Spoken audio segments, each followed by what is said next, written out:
பேசுவா. நான் அனகச்சேரியிலேருந்து பேசுகிறேன். இது பேர் சார்? பேர்? என் பேர் ராம்தாஸ். அனகச்சேரியிலேருந்து பண்ணுறேன். நான் தோட்டக்கலை பயிர் வச்சுருக்கேன். அதில் ஓகே சார். இந்த பயிருக்கு வந்து ஆத்மா திட்டத்தில் இந்த சோலார் லைட்டு கொடுத்தாங்க. இதை பார்த்தீங்கன்னா இப்போ எவ்வளோ பூச்சி இருக்குதுன்னு தெரியும். இதில் எவ்வளோ பூச்சி இருக்குதுன்னு அதை பார்த்தாவே, அந்த வீடியோவை பார்த்தாவே தெரியும் உங்களுக்கு. இல்லாட்டி நான் ரசாயன மருந்து தான் அதுக்கு அடிக்கணும். இயற்கை முறையில் இது பண்ணுறதால இதை சாப்பிட்றவங்களுக்கு எந்த பாதிப்பும் இருக்காது. அதால் வந்து இது ஒன்று பத்தலை, இது 50 சென்ட்டு, இது 40 சென்ட்டு போட்டுருக்கோம், இன்னொரு 40 சென்ட் இருக்குது. இது ஒன்று இருந்தால் பத்தாது, இன்னொன்று ஆத்மா திட்டத்தில் கொடுத்தீங்கன்னா எனக்கு நல்லாயிருக்கும். சரிங்க சார், நாங்கள் சொல்கிறோம். இன்னொன்று வந்து கிடச்சதுன்னா கண்டிப்பாக உங்களுக்கு தர்றோம். சரிங்களா? ஆனால் நல்லாயிருக்கு. ஆர்கானிக்காக பண்ணுறதுக்கு இது ரொம்ப நல்லாயிருக்கு.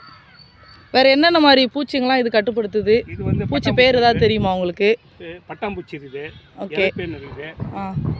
அப்புறம் வந்து இதில் ஊற்றுறது என்ன தண்ணியா? வேறு என்னெல்லாம்? Plus oil. Okay okay. தேங்காய் எண்ணெய் ஊற்றுறோம். தேங்காய் எண்ணெய் ஊற்றி வைப்பீங்க. இப்போ சாயங்காலம் சுத்தம் பண்ணிட்டு திருப்பி ஊற்றணும். சரிங்க சார். ஆனால் ரொம்ப நல்லா இருக்குது. ரொம்ப நன்றி சார். எவ்வளோ மருந்து அடிக்கணும் தெரியுமா? இல்லாட்டியாது இது இருக்கிற இடத்துல அவ்வளோ பூச்சி இருக்காது. இது இல்லாத இடத்துல தான் அடிக்கும். சரி சரி சரி.